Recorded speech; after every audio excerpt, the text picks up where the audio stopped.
God, grant me the serenity to accept the things I cannot change, the courage to change the things that I can, and the wisdom to know the difference. I truly believe if you accept these words into your heart, you're going to have a life filled with happiness, joy, love, and peace. But if you reject them, your life is filled with sorrow, with resentment, and a little bit of suffering. This is my story of serenity. I grew up in Bismarck, North Dakota, which is about a city, whoa, I heard that, which is about a city about 50,000 people. Now you understand why I'm excited. It's a city of 50,000 people. And I had a really great life growing up there. You know, I was pretty good at sports. I was really good at school. I had a ton of friends, and I had my fair share of boys chasing me around the neighborhood. I had my entire world figured out by the time I was 12 years old. I used to keep this box underneath my bed, and inside this box I would put pictures of what my life was going to look like when I got bigger. So I had a picture of this really tall, dark, handsome man who was, of course, going to be my husband, pictures of what my kids were going to look like, pictures of this huge white house with a white picket fence. I had the paint colors picked out, I had the kitchen picked out, and I had no reason to think my life wasn't going to go exactly as I thought because I had 12 years of validation behind me. My strongest relationship at this time was with my father. He was my favorite person, and he was also my biggest fan. My dad would drive 4 hours to watch me play a game of basketball, and while I have a very decent jump shot, it's probably worth about a 30-minute drive. But when I was 16 years old, everything changed. It was the summer before my sophomore year in high school, and my dad came home from work early. He asked me and my younger brother and older sister if we could leave for a while so we could talk to our mom. And you could immediately tell something was wrong. One, I could see it in his face, but two, he's never made a request like that before. So we all left, and I was the first one to come home, and I see my dad sitting upstairs looking somber, deflated, and nothing like this superhero figure that I knew so well. And I obviously sat down with him and asked him what was going on. And that's the day that I learned that my dad was a gambling addict. And he had just shared that news with my mom that, you know, he'd gambled away pretty much the life savings that my parents had. And my mom was a school teacher, and my dad sold insurance, so we didn't have a lot of money. I couldn't have possibly understood the magnitude of the information and how the trajectory of my life was going to change by hearing that. I also really didn't understand addiction. I didn't really get it.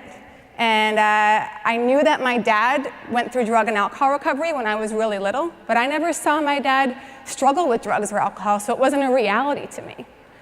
But my mom, for years, was on the receiving end of my dad's addictive behaviors, which included lying and cheating and deceit and irresponsibility, words that I would never use to describe my dad. So for her, she couldn't bear to go through this all over again. And just like that, she asked my dad to move out. For a 16-year-old girl who loves her dad more than life and has her whole world figured out, I didn't respond to this very well. I spent the next few years full of resentment toward my mom and also trying to fix my father. I didn't get why he just couldn't stop. Why do you have to go to the casino? Do you not remember what happened the last time you went? My dad would try to explain that when he was on his way to the casino, all he could think about was what he was going to do when he was going to win. My dad's not a bad guy, just had a pretty powerful addiction. Well, I failed to fix my dad. He continued on that path, and I failed to fix my parents' marriage.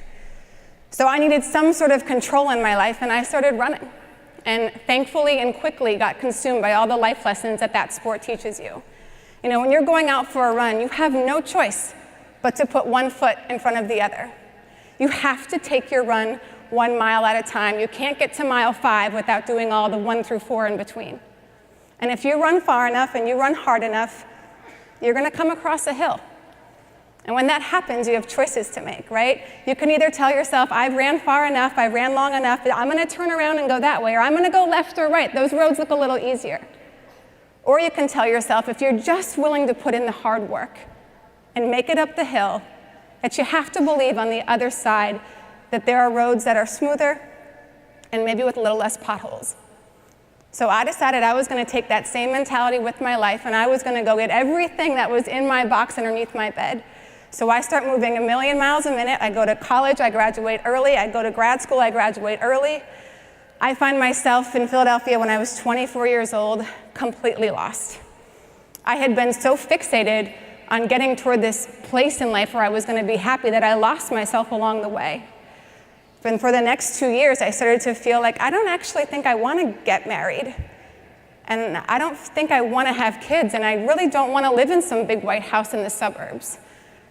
And I didn't have a plan B. It was really scary. It was a really lonely process, but I started to feel like I wanted a bigger purpose, a calling, something that would make me feel something, that my life was meaningful, that I was helping people. And I was looking under the proverbial rocks, and I was reading books and doing all the things that they tell you to do when you're trying to find yourself, and I couldn't figure it out. If someone could just tell me what it is, I'll do it.